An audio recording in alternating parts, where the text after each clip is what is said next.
system affords prosecutors with a tremendous amount of power over individuals' lives and a great deal of discretion over how to wield that power.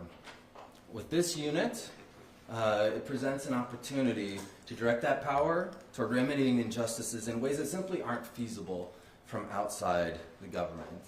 And you know, oftentimes when we're talking about traditional adversarial post-conviction litigation, it's so much about technical legal issues, procedural fights. What we can do with this unit is we can really cut through all that and really focus in on the merits of the case, on the facts. Do the facts actually support the conviction that this person is being incarcerated for? Do they actually support the sentence that was laid down or not? And that's what we're going to do. So the purpose of these investigations we're going to do is twofold. Obviously, we want to provide relief for individuals who've been the subject of injustice. You know, if someone is sitting in prison for a crime they didn't commit, that is an intolerable offense against that individual, against that individual's family, against that individual's community. And the ripple effects of wrongful convictions go much beyond the particular defendant. So when we find those injustices, we have an obligation to remedy them, and we will remedy them. But we also want to not just be backward-looking, but also be forward-looking, and to learn from past mistakes and find ways to improve our system going forward and to prevent future injustices. Now, the point of these investigations is not to cast blame on particular individuals who were involved in these cases, whether those people be police, prosecutors, or frankly defense attorneys, who often can bear more than their fair share of the blame as well. Now, obviously, if we uncover misconducts or malfeasance in the course of our investigations, those things will be addressed in the proper course. But it's really not the purpose of what we're doing. You know, cases can go wrong for many, many reasons. You may have new evidence that's discovered years later that casts the case in an entirely different light. You may have forensic methods or scientific techniques that were believed to be reliable at one point in time, and science marches forward and all of a sudden they're not quite as reliable as they once thought they were. Cases that had problems that may have seemed minimal at the time, with the benefit of hindsight, those problems may be much more material than were realized at the time. So there's all kinds of reasons cases go wrong, and we will be looking at the full gamut of issues. Now, I also want to be clear that the standard for obtaining relief through this unit is going to be high, by necessity. Okay? It is no small matter to overturn a conviction after someone's been found guilty by a jury of their peers. It's a big deal. Okay? And I can assure you that is not something I take lightly. It is not something that any of us takes lightly. So if we conclude that we need to seek to vacate someone's conviction, that's going to be after a robust process, a thorough investigation, and where we have a really highly compelling basis to do so. And where we do satisfy those requirements, we will not hesitate to act, but only after that robust process. Now, fortunately, we're not sailing into uncharted waters here.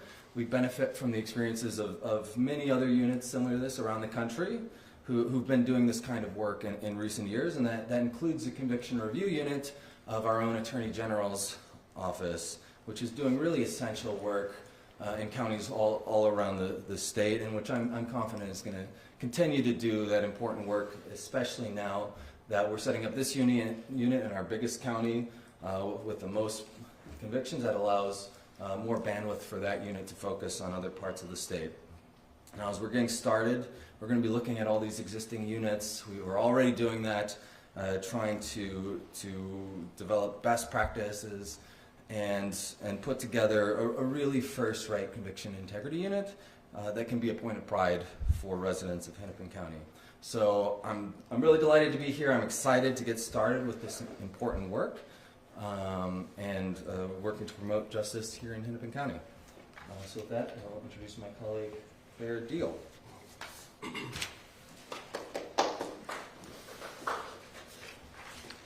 Thank you, Andrew. Good morning. I'm Claire Deagle, and I head the Hennepin County Attorney's Office's Division of Professional Standards, and that division will house this unit. We've spent the past year since Mary Moriarty created the Division of Professional Standards. The goal of the division is to do what we can as prosecutors to make the criminal legal system work better for everyone. That includes victims, that includes defendants. The division seeks to improve our system by, among other things, instituting criminal law reforms like prosecutor-initiated sentence adjustment, reforming the office's Brady-Giglio practices to guard against wrongful convictions and ensure fair trials, and establishing a centralized training unit.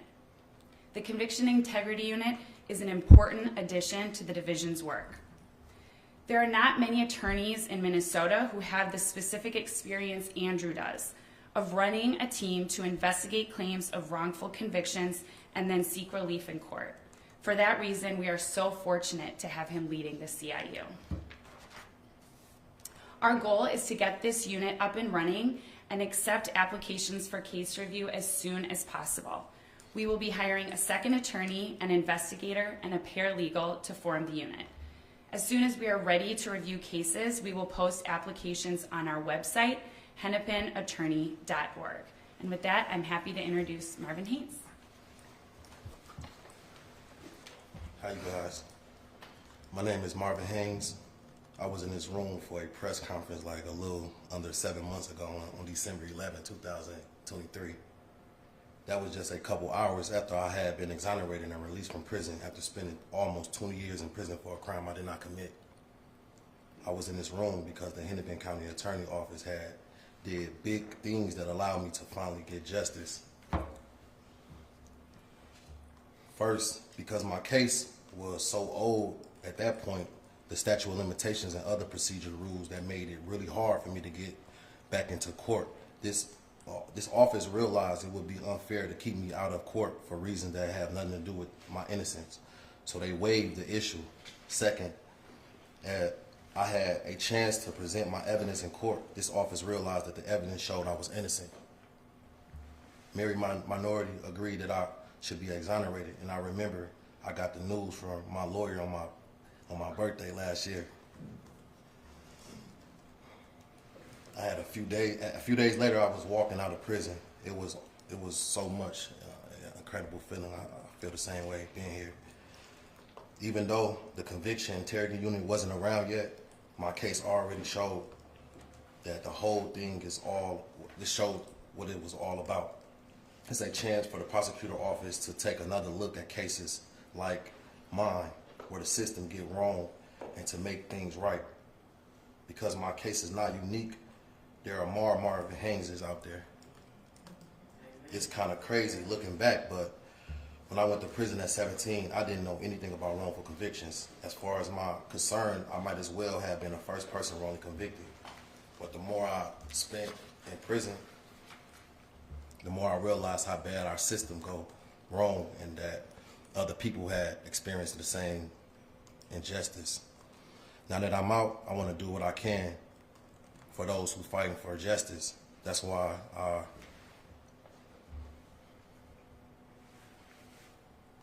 was at the legislature this spring testifying in support of my bill to make it easy for people to get back into court with new evidence. That's also why I am happy to be here today supporting this efforts in the CRU. If something like this existed years ago, maybe I would have gotten justice sooner. But I'm glad it exists now because I know it's going to be helpful to so many other people that's wrongly convicted. But I just want to say some other words too. Like, I appreciate this unit being started. It's going to help so many different individuals that's incarcerated that I was personally in jail with, you know, so that was actually innocent, that ain't got justice due to the statute of limitations. So I'm just glad that Mary and her unit is creating this because it's going to help so many people. And then Andrew is going to be running it, so it's going to be a major deal. And I just appreciate everybody for supporting me. And please, let's support the other people that's wrongly convicted because they need justice.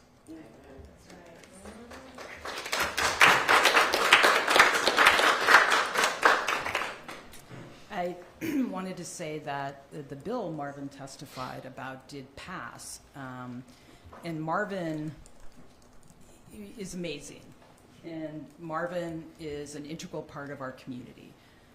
And he would not have had that opportunity, nor would the community have had that opportunity, but for looking at his conviction to see what had gone wrong. So I'll open it up to any questions. Yes? First, I just wanted to ask, Marvin just mentioned if a unit like this had existed years ago, this might not have happened. Can you just speak to what it says about the office, that sort of now it's in a place where you are introducing a unit like this? Does that speak to like broader social changes as well? What do you think about that?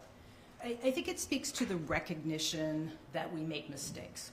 And Andrew talked about that. Prosecutors make mistakes, law enforcement makes mistakes, and so do public defenders. And I think we have to have the humility to recognize that the things that we might have done many, many years ago, while they looked like the right thing to do at the time, are not now, and that we need to correct those. And so I think it's really important for us to have that insight and be open to the idea that mistakes were made, but we shouldn't continue to go on, even though we know that that's happened, when we know that there are people languishing in prison and that their families are also paying for that outside prison. Can you just say a little bit more about how this office will work in coordination, if at all, with the CRU at the AG's office? Yeah, so the CRU, most of the cases in Minnesota come from Hennepin County. And so we work with them right now. We will continue to work with them. We've worked with them on learning what their process is. That cooperation will continue. But as Andrew said, it will allow the conviction review, the Attorney General's team, to look at cases throughout Minnesota while we focus on cases that are in Hennepin County. We have direct access to our files, and so we believe we can make this process quicker, although it's never going to be quick. But because we're only reviewing our cases and we have access to everything that we need, we should be much more efficient, and that does free up the AG's office to look at the cases from the rest of Minnesota. I got a question for Andrew. Everybody's cases is not like Marvin's. A lot of people's cases are based on testimony from other felons. How do you approach that? Because Marvin was based on eyewitness testimony with the blind or whatever the case may be. A lot of people's cases are not like Marvin's. So the question is, if people just like get on the stand and testify and say that he did this, he did that, what is your approach for the CIR unit to go about that? Yeah, if you don't mind, because I know what you're talking about here. So you're talking about informants. Informants, yes. correct. So historically, one thing the office has done is at times rely on people already in the system who have something to lose or something to gain by giving information about somebody else. We do not do that. We don't use informants anymore at the office because we understand when you put a person in a situation where you're offering them money or you're offering a substantial cut on their sentence to cooperate with us, that creates a very huge incentive for that person to testify in a way that actually isn't consistent with what happened. And so we don't do that anymore. I do think your point about the fact that the office did do that in the past is an important issue for us to look at. What the Conviction Integrity Unit does do is to look at the entire file. And this is an important distinction here. Our courts of appeals and our Minnesota Supreme Court, when they review a case, are only reviewing the paper or the transcript from the trial. There's much more information in there. There's much more information in the file. And so sometimes our appellate courts will affirm a conviction and they just don't have the access to all the information that's in the file, which we will have. So yes, we will go back and we will look at everything in the file to see if there's something in there that meant that this person did not receive a fair trial or that they're innocent. And I should also say, we will be looking at cases where a person did not receive a fair trial. That doesn't necessarily mean that they're innocent, but that means that they did not get a fair trial and perhaps we need to retry it. So we will be looking at all of those issues. Thank you for that question. Any other questions? Marvin, I'd love to know what you've been up to since December and how life has changed for you. And life has been so beautiful. I've been just growing every day. I'm working. That's the majority of my time go to work. Honestly, I got to pay my bills. So, I mean, but in my free time, I go do a lot of different things. Yesterday, I just went. I was actually on the lake. I have fun, so I just been doing new things every day, every weekend and stuff. Trying as often as I can, but I be working majority of my time. But like I said, I just been enjoying my life and just making up for the 20 years that I was incarcerated. So, yeah. A lot of family time? Yeah, it is a lot of family time. I mean, unfortunately, my mom is going through a situation, and that's kind of like one of the hardest things that I got to experience, and knowing that it reminds me every day of what I've been through, because my mom can't speak. So that's hard, not having that support or having that guidance from your mother. You know, I was just crazy because I moved into my own place, and it's crazy because my mom can't even come help me decorate it, you know what I'm saying, or even see what it looked like because her conditions. But I'm just blessed to be able to be with her and talk to her. But it's a hard experience knowing that, but for the most part, I'm happy to be free. And having your own place is a big deal. Yeah, for sure, absolutely. Just everything, all my accomplishments. It's just been amazing to know that I was just in a cell. Now that I got my own place, I got everything going for myself. So it's amazing, and hopefully this unit will help other people's, get their life back, because it's hard in that place. So yeah.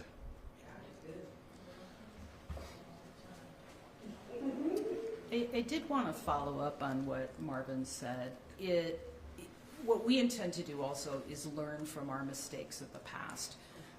Obviously, Marvin was released, but he doesn't get his 19 years back. He doesn't get that 19 years with his mom, or his sister, his family. The community doesn't get that time back with him. And so it's important to look back, but it's also important to learn from the mistakes of the past. And that is one of the things we intend to do. Like, how did we get to this place where a wrongful conviction happened? And what can we do in the office to try to ensure that it doesn't happen again? Any other? Yes. Kind of how it works with the new unit, looking at cases going forward or looking at cases going back? Cases going back.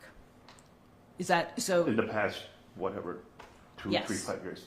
Just Well- kind of how does it play out? How does it work? Yeah, so I think Claire mentioned we're in the process of building out that process. We will have an application. We'll make that available to those who are incarcerated right now. And we will be looking at cases going, if somebody's in prison, we'll be open to looking at that case. Do you have Yes. a ballpark of the amount of people that could be in prison, like with unlawful convictions, or do you have some number that you think you might be able to reach? Like, In terms of reach, as I said, we want to make the process available to everyone. That doesn't mean that everyone in prison has been wrongfully convicted. And so we want the process to be available. I don't think we have a good sense of how many people might be there who were wrongfully convicted and innocent. I have a feeling we'll probably see more cases where we can't conclude that a person is innocent, but we can conclude that there were some pretty serious violations that might necessitate a new trial. So we're open-minded about what we're going to see, but we're going to make it very accessible to anybody who wants to apply. I have one more question. Pepe McKenzie, he did 30 years. Well, back when he got sentenced, it was life, which was 30 years. He completed his 30-year sentence. He's still incarcerated to this day in Stillwater. Will he be allowed to apply for this program, or is that solely on the commissioner to give him relief? Oh, so on conviction integrity, anybody who is in prison can apply. This isn't a program dependent on the commissioner. It's also, and I know this gets confusing, the legislature last session before last, gave us prosecutor-initiated sentencing adjustment. That's very different. So conviction integrity is really about those who are in prison who want to apply to our office to have their conviction looked at. And then that's the work that Andrew and the rest of the team will be doing. Are there going to be priorities based on actual claims of innocent? And then, like Tony, my partner, said that in Pat P. McKenzie's case, he served all of his time. And then we have another guy who did 51 years, and he's still sitting in prison, but he served all of his time. And so those folks in particular who have served their time, but the DOC don't want to let them out, they will be eligible to apply for this interrogation unit. So, Or is it based off of integrity unit? Or is integrity. it solely based off of Yeah. procedural stuff? If somebody is in prison and they are saying that they were wrongfully convicted, they can apply to our office. And then in terms of priorities, I think that's going to So be. they're not wrongfully incarcerated. You spoke on folks who may not be wrongfully incarcerated, but they have other things in their case. Is that correct? Or do a person have to have an actual claim of innocence? That's kind of Well, when they apply, they should have an actual claim of innocence. What we will look at is what kind of trial they received and whether there is indication that they were innocent. Okay. That's why I said there will be some people who perhaps did not have a fair trial, but they are also innocent. Those are the kinds of cases where people would get relief because they've been wrongfully incarcerated and they are innocent. Relief meaning we will petition the court. Other people may have, let's say they got ineffective assistance of counsel. Their defense lawyer just didn't do a great job. Simply having a lawyer who doesn't do a great job does not mean that you are innocent. Yes. Okay? So there may be some cases where your lawyer didn't do a great job, but we can't say that the person is innocent. So we will look at whether there should be some other remedy there. Yep. How much does it cost to run this unit? Well, so we, in the last budget cycle, made a request of the county board to staff to get our unit up and running. We will be making an additional request on that. I would say we're not going to be fully staffed. Part of it depends on the volume that we get, but we'll see as we go, and we'll talk to the commissioners about additional resources that we may need. Thank you. Thanks, everybody. If any questions, give me a holler.